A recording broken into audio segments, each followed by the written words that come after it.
All right, folks. No kink shaming. It's all good. It's all good. I'm just teasing you. All right. So, folks, I'm going to talk about some very bad subject here. I'm going to talk about the police murder of Amir Locke that occurred in Minneapolis a couple of days ago. I've been following this since it came out. But there were body camera footage released, and so it's now also getting a little bit more national media attention.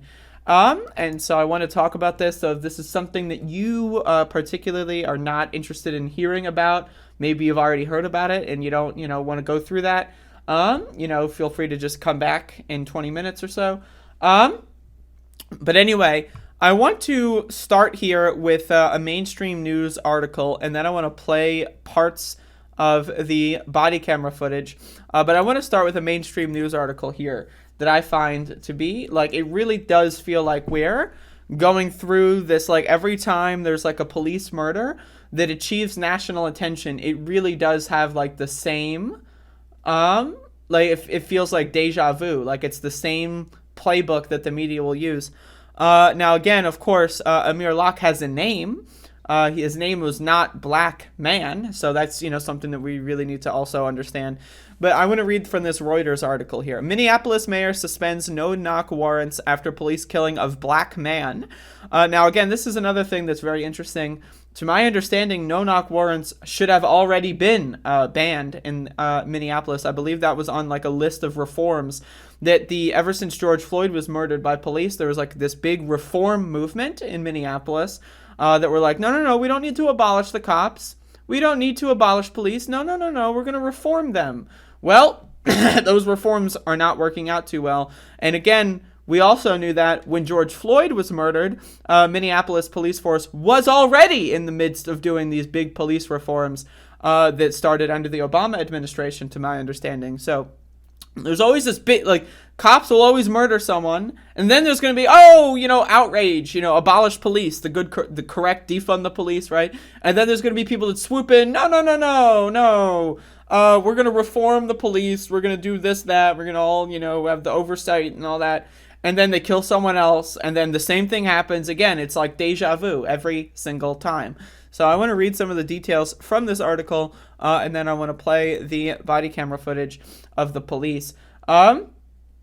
And so again, I don't I honestly don't like reporting this kind of stuff. I usually try, I usually will talk about it a little bit, as an interstitial between segments, but part of me, it's I really don't like talking about police violence, but also I feel compelled to do so at the same time because I do think it is an extremely important thing to understand, but it's also very depressing. So sometimes, I'm not really in the mood to depress myself, but either way. Minneapolis Mayor Jacob Frey announced on Friday a moratorium of no-knock warrants after police fatally shot a 22-year-old black man during a raid on an apartment. Now again, this black man does have a name, which we'll be getting to into the second paragraph, but also the no-knock warrants were already supposed to be banned. They were already they had promised people that was in one of the reforms. So now again, this is what the problem with law enforcement reform is. This is the same thing with the banning of chokeholds. Chokeholds, they're banned, and then cops do them anyway. So that's a huge problem. Is that the law does not apply to law enforcement. That's the problem. That's the big issue here, right? That's why, cops will do whatever they want. Really, enforcement is where the law comes in. You can have, 16 trillion tons of crack cocaine in your basement, and you can be living life normally, right? Because the law says that that's illegal, but really, the only part of that matters is the enforcement, right? So you can live your life, you can probably live 80 years, having the crack cocaine in your basement, 7 trillion tons, and it doesn't matter until the cops realize that and they enforce that law. So by that same principle, the idea that the no-knock warrants are banned, or the chokeholds are banned, or that certain police activities or actions are banned, That doesn't matter unless it's enforced, right? And that's the problem here, is that law enforcement is above the law. So something can be reformed and make something illegal, but it's law enforcement, so they're above the law, so they can just do that. Who's going to enforce the law on law enforcement, right? That's the big problem. So again, all of these reforms don't matter unless, like, maybe if you want to, like, rework the FBI and have, like, the FBI, like, patrol the neighborhoods to enforce the law on local police, maybe, you know, that's a reform, like, you know, but until there's actually law enforcement, right, until, like, law enforcement is actually held accountable, none of these reforms are going to matter. Now, again, 98.3% of police murders in 2021 had the cops not even get charged. So not only do most of the time that cops actually get charged, they get off. Sometimes they throw some sacrifices to the wolves, like Derek Chauvin or whatever, right? But most of the time they get off. But 98.3% of the time in 2021, when police murdered someone, there weren't any charges at all. So again, until law enforcement actually is able to be held accountable, all of these reforms don't matter, because they will just violate the law. There's going to be public outrage. No-knock warrants are banned again for the 17th time. And then, you know, you're not going to know the names of who it is, and then it's just going to be shoved under the radar, under the rug, and then boom. Then 3 years later, the cycle will start again. Now, again, the details here are very interesting as well, and then I want to play the body camera footage as well. The Minneapolis Police Department released video and still images showing the man, Amir Locke, holding a gun as he twisted around beneath a blanket after being roused by officers who entered the apartment on Wednesday to carry out a search warrant. A search warrant. Folks, a search warrant, not an arrest warrant, not a murder warrant, a search warrant. Now again, also, like the details here are just like, Amir was sleeping on the couch, right? Amir was a legal gun owner, right? So, okay, if someone busts into your apartment, wakes you up, and you happen to have a gun nearby, and you're a legally licensed gun holder, and maybe, I don't know, maybe there's someone who might want to kill you, and you're like, you know, that's the problem with a no-knock warrant. Also, like, this is just giving carte blanche. If you want to break into someone's house and then scream, police, police, search warrant, that's apparently, like, and someone has a gun, right? Like, you know, and they would normally want to defend their home, right? Oh, you could just say police search warrant. You don't have to show the search warrant. You don't have to do anything. That's one of the things with no-knock warrants that really is fucking, like, it's criminal in a lot of ways, is because how do you even know that the search warrant is legal? How do you know it was signed by a judge? We see a lot of these instances of police killings where the warrants aren't even signed by judges, and it's just, they kind of call your bluff, right? They'll get the signature for the warrant maybe after the warrant was already executed, and they're banking on the fact that you're not going to ask to see the warrant, right? So there's so much that's just flat out unconstitutional about no-knock warrants. And again, so they're going to try to paint Amir Locke as if, oh, he's a gangster thug with a gun. A gun that he legally owned. He was not even on the search warrant. He was not even listed anywhere. He was sleeping on the couch, right? Like, again, if someone breaks into your, like, the right wing, if someone broke into your house and you had a gun and you shot them, you'd be a hero on the right wing. I mean, look at Kyle Rittenhouse, right? Kyle Rittenhouse put himself in that position, and he's still a hero on the right wing. So if you're sleeping, right, if you're having you know, some dreams, and someone breaks into your home and you kill them, the right wing should love you. Unless it's cops, then that makes you a gangster thug. Like, again, again, there's so much wrong here. A no-knock warrant authorizes police to enter the property without first knocking and announcing their presence. Again, it's unconstitutional. To ensure safety of both the public and officers until a new policy is crafted, I'm issuing a moratorium. Again, he already, you know, that was already a thing that was in place. The incident is the latest to put Minneapolis Police Department under scrutiny. The video of Locke's arrest, which was released on Thursday, shows police unlocking his apartment with a key and officers shouting, police search warrant, get on the ground. Now, again, one of the things that really is important to understand if you've ever been in a situation with police as well, is that police will often say things for themselves or to cover themselves for later. When police are giving actions, they are not intended for you to listen to those words and then interpret what they mean and then act accordingly. Now, for those of you that don't know, I've been swatted, right? So I've dealt with police. I've had police point guns at me, right? They have given me bogus commands. I know the whole like walk backwards with your hands on your head while you're on the ground. I've been through that routine, right? Police will say things not with the intent for you to actually listen and then, respond to. They will say things so that later on, if they fuck up, they can point to the body camera and say, look, we said police search warrant. We said it. Now, does it matter if they heard it?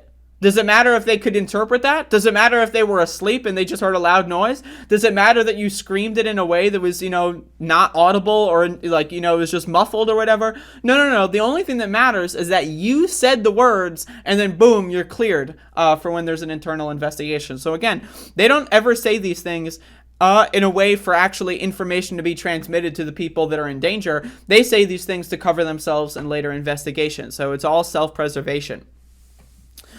An officer then kicks at the couch where Locke was lying, and Locke turns. An arm comes out from beneath the blanket, showing a gun held in his hand. Almost immediately, police fired at least 3 shots.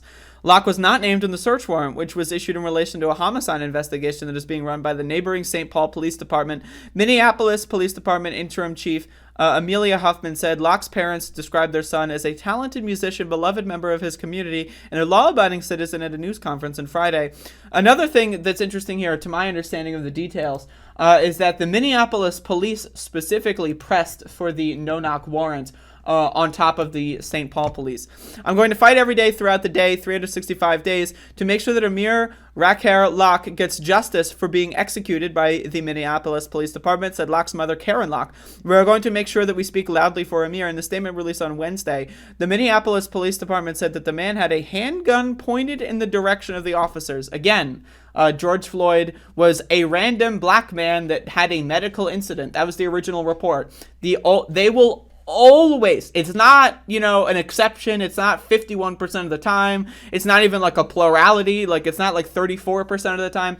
Police will lie 100% of the time. Again, I need you to understand that. I need you to, like, if you're one of these weirdos, it's like, well, my uncle was my brother's brother. Like, I need you to understand, it is not, they will usually lie. They will sometimes lie. If it's convenient for them, they will lie. They will always lie. It is 100 times out of 100 that they will lie, right? Every single time. There is no exception to this rule. They will always lie. There have been zero recorded cases in the entire history of this country where cops have told the 100% unvarnished truth, okay? They will always use synonyms that are more favorable to them. They'll always speak in like, I was fearing for my life. They will always put spins on things. It is 100% of the time. Okay, I need you to understand that.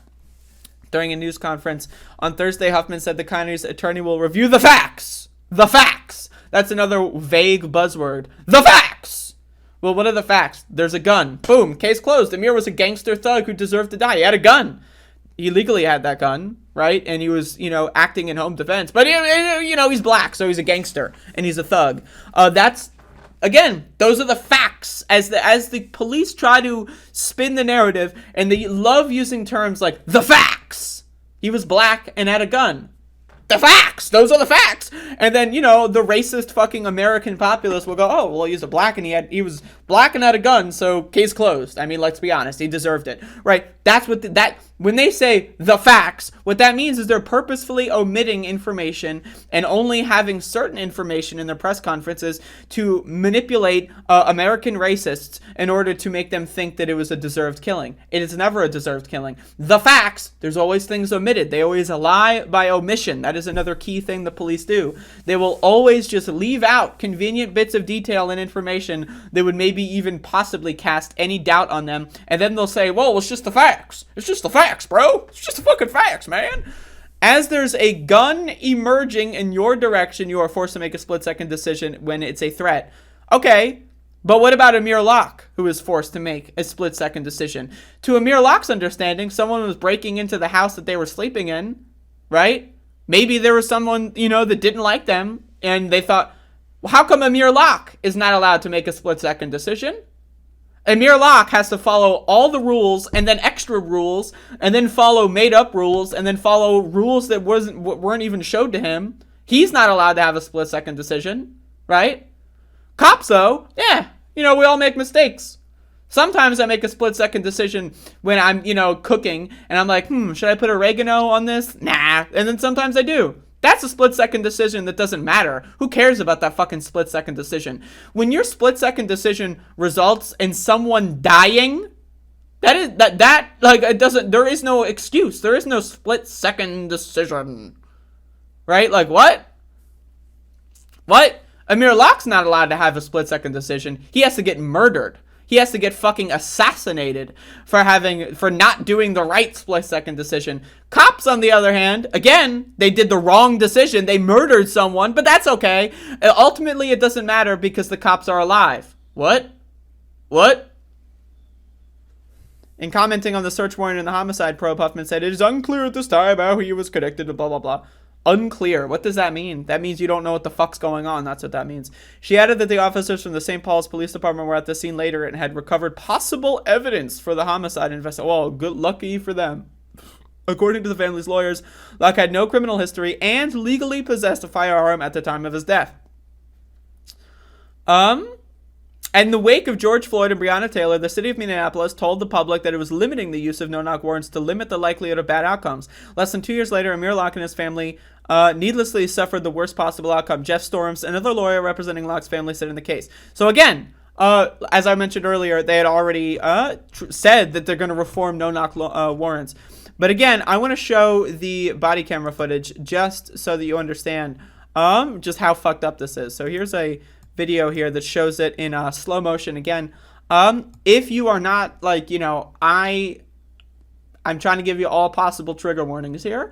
Feel free to come back in 5 minutes and we'll cleanse the palate with something more interesting for the show. But this is slow motion what occurred here. And so I think it's very interesting to watch this. So they're opening the door. They go in, and then this is where they start screaming.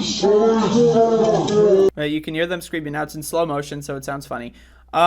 So they come in, they scream again. When they scream, they don't scream, "We're the police, we're the police, we're the police, we're the police." They scream, they only scream things so that they can say, "Well, I said it," in the investigation later. That's the only reason why they would ever say anything at all. So again, look at the time in between Amir Locke waking up. Now he's awake. He's awake right now. He is startled awake at this moment after the police already scream incomprehensible garbage at them. Now again, how do you know it's police? You are in the middle of dreamland, right? Gets up immediately and is murdered. Like, again, they're not even out of the blanket. Their arms are still in the blanket. So, okay, they have a gun. How are they going to use that gun? They're inside a fucking blanket, bro. Like again, it's ridiculous. They shot and killed him literally within 2 seconds of this person waking up. So, there is no defense. These officers need to go to prison for the rest of their lives. Now, again, as far as I understand, right, Donald Trump brought back federal executions, so why don't we support the death penalty for these cops? Now, again, I don't believe in the death penalty typically, but when it comes to police, fuck them. I don't see any humanity in police. Fuck them. Fuck them. If you can go around and murder people and potentially get away with it 98.3% of the time, there is no, I don't care, I don't give a fuck. I want to use every possible tool in the book against police. Fuck them. They murdered somebody, and I guarantee you these motherfuckers are going to get away with it, right? I guarantee you. Because of the fact that Amir Locke had a gun, I guarantee you that they're going to get away with it. It doesn't matter if he legally had the gun. It doesn't matter if they fucking violated policy. It doesn't matter. I guarantee you that these cops are going to get away with it. I'll be surprised if they don't. I'd be very surprised. But again, these motherfuckers can do whatever they want. The police in this country can do whatever the fuck they want, and it doesn't fucking matter. It doesn't matter. Because the only way that it could possibly matter is if the law is enforced on law enforcement. And that happens, again, less than 1.7% of the time. And a smaller fraction of that 1.7%, police actually get convicted. Derek Chauvin, right, is one example. That's why they sacrificed him, because he was a high-profile police murderer. They sacrificed him to pacify the American population so the cops could go on and kill 1,000 more innocent people and then get away with it, right? Well, Derek Chauvin was held accountable, right? And again, I really need you to understand, I was participating in protests last year over the police murder of Andrew Brown Jr. in Elizabeth City, North Carolina, right? Andrew Brown Jr. was murdered by the police, gunned down the day after Derek Chauvin was convicted. So there was this big Derek Chauvin convicted, finally police held accountable. The whole country was celebrating. Woo! Yay! And then the day after that, Andrew Brown Jr. was shot and killed. So again, I need you to understand, it doesn't matter that Derek Chauvin was convicted. That is irrelevant. That was only done to pacify the American population. And it's great that Derek Chauvin was convicted. I'm not trying to downplay that that is a win in and of itself in the one small case of George Floyd. But systemically speaking, nothing has been done. Things are continuing to only get worse. And again, is anything going to happen to these officers? Did anything happen to the officers that murdered Breonna Taylor? No, except the one who missed. Remember that, folks. Breonna Taylor's murderers got off scot-free, except one got charges of, quote, wanton endangerment. How did they get those charges? They missed. They tried to murder someone and missed and shot the wall and, quote, endangered the neighbor. Then they got charged. The officers that didn't miss, the ones that successfully shot and killed Breonna Taylor, they're off scot-free. But the one who missed is the one who got charged. I need you to understand how depraved that is. Police are an unaccountable, paramilitary, fascist force, an agency very similar to the Nazis of the 1930s and 40s, and they will not ever be held accountable unless there is a massive change in the political consciousness of this country. And again, I don't like, there's really anyone that would possibly even think of defending the police in this, in my opinion, should be in jail, because they're just horrible. Like, I'm supposed to be living in a society where someone who thinks that this is justified could be my fucking, like, cashier at a grocery store, could be the shelf stocker at a grocery. They might be driving a car in the lane next to me and they think that police murder is acceptable. I don't want to be in a society with these fucking depraved fucking lunatics. Jesus fuck.